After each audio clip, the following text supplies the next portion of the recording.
déclaration des réactions contre la délégation de l'Union européenne en République démocratique du Congo à propos des lettres d'indignation du 7 juillet 2023 adressées à son Excellence la ministre d'État de la Justice et des Gardes des Sceaux. Messieurs les membres de la délégation de l'Union européenne, nous membres de la Fédération autonome du parti politique Alliance pour la République et la Conscience nationale, ARCEN en sigle, parti cher à son Excellence le ministre national et honorable honoraire Justin Bitakwira Bionahai. Nous sommes consternés par votre lettre d'indignation qui, pour la deuxième fois, s'acharne contre notre leader charismatique pour avoir dit la vérité qui vous a toujours blessé. Nous comprenons alors votre position de participation dans le complot international de balkaniser la République démocratique du Congo par le biais de cet outil qui récidive et ne cesse de menacer les intérêts fondamentaux de la nation congolaise par les guerres répétitives, destructives et sanglantes causées par leurs groupes armés, Gomino, Twigwanéo et Android, qui continuent à tuer, assassiner, massacrer à l'échelle du génocide de plus de 11 millions de morts. Un génocide 10 fois plus que le génocide du Rwanda et au sujet duquel vous gardez un mutisme absolu complice. En plus de ces massacres en grande échelle, ils continuent de violer, voler, d'incendier les maisons d'habitation, des villages entiers, des champs, des écoles et détruisent des centres de santé, des églises, pillent des vaches et moutons. En plus de cela, ils commettent d'autres exactions en violation de graves des droits de l'homme. Nous avons toujours dénoncé ces crimes d'indignité nationale auprès de la communauté internationale qui garde malheureusement un silence coupable et complice. Les auteurs de tous ces crimes sont connus et cités même dans les rapports mapping des experts des Nations Unies et bien d'autres, mais restent intouchables et impunis. Devons-nous comprendre que ce sont-ils des protégés de la communauté internationale? Monsieur Olivier Freddy, sur la chaîne Africa Intelligence, dans une émission d'Antoine Roland, avait révélé dans un rapport de FBI comment les responsables de leurs ONG Amahoro Peace collectionnent les fonds qui viennent financer les groupes armés qui font la guerre contre la RDC par le biais de leur mutualité Chikama, Banyamulenge. Mais vous avez gardé un mutisme coupable, comme toutes les autres dénonciations précédentes dans lesquelles beaucoup de vérités indéniables se trouvaient révélées. Il est étonnant pour nous de constater que quand il s'agit de son Excellence Bitakwira Bionahai Justin, vous vous acharnez contre lui pour lui faire taire et l'éliminer sur la scène politique en République démocratique du Congo, lui qui incarne la voix de tout un peuple que vous vous avez tué à bâillonner. Il est la voix des sans-voix.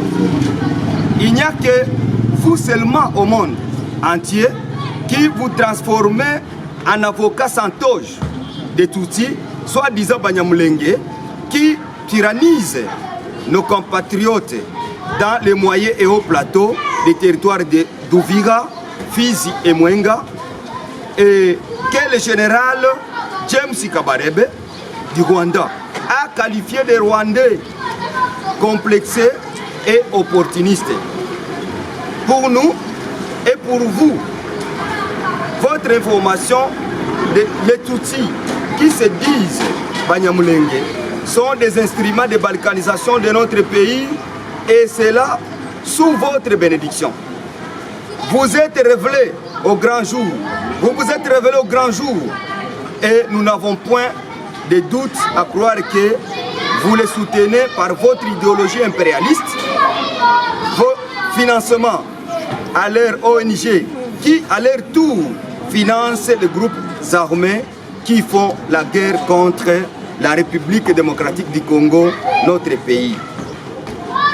Nous comprenons alors que par votre lettre d'indignation contre notre leader, son Excellence Bitakwira Bionaï Justin, vous avez monté la stratégie de l'impérialisme répressif en commençant à influencer les juridictions nationales congolaises et internationales à lui faire taire. C'est inadmissible. Et si les Tutsis ont des contre-vérités, ils ont le droit de les présenter, mais ce n'est pas à vous de les faire à leur place. Ce que nous attendons de vous, ce sont des financements de projets compensatoires pour la réparation de tous les crimes dont nous sommes victimes au cours de toutes les guerres et atrocités de leurs groupes armés.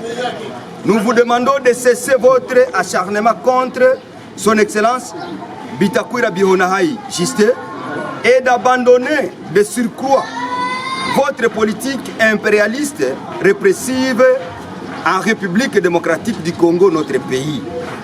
Il ne vous profitera à rien, mais plutôt nous vous invitons à travailler pour la restauration d'une paix durable, la cohésion sociale et le développement intégral de notre pays.